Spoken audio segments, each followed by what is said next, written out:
দেখ দেখ নামাজের সময় চিল্লাপাল্লা করতেছে, মানে আমরা কোন সমাজে বাস করি।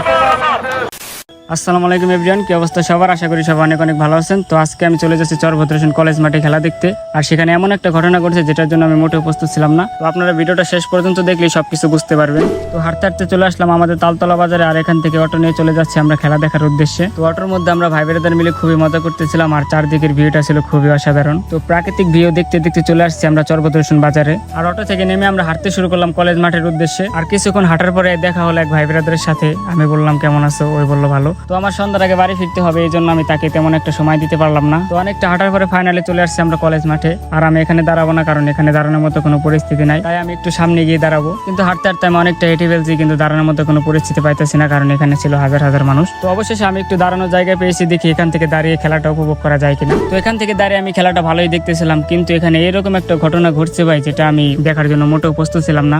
দেখ দেখ নামাজের সময় চিল্লাপাল্লা করতেছে, মানে আমরা কোন সমাজে বাস করি।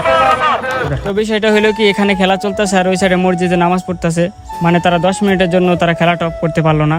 তো যাই হোক, এটা দেখার পরে আমার খেলা দেখার মোডটাই নষ্ট হয়ে গেছে। তো আমি এখানে এখন থাকবো না, আমি চলে যাবো এখান থেকে। তো ওখান থেকে আমি চলে আসছি একটা ফাঁকা জায়গায়। তো এখানে আমি কিছুক্ষণ থেকে চলে যাব বাড়িতে। আর ফার্স্টে আমি আপনাদের এটাই দেখাতে চাইছিলাম। তো যাই হোক, আজকের ব্লগটা এ পর্যন্তই। আপনারা নিউ ব্লগের জন্য অপেক্ষা করবেন আর চ্যানেলটি সাবস্ক্রাইব করে দিবেন। আল্লাহ হাফিজ।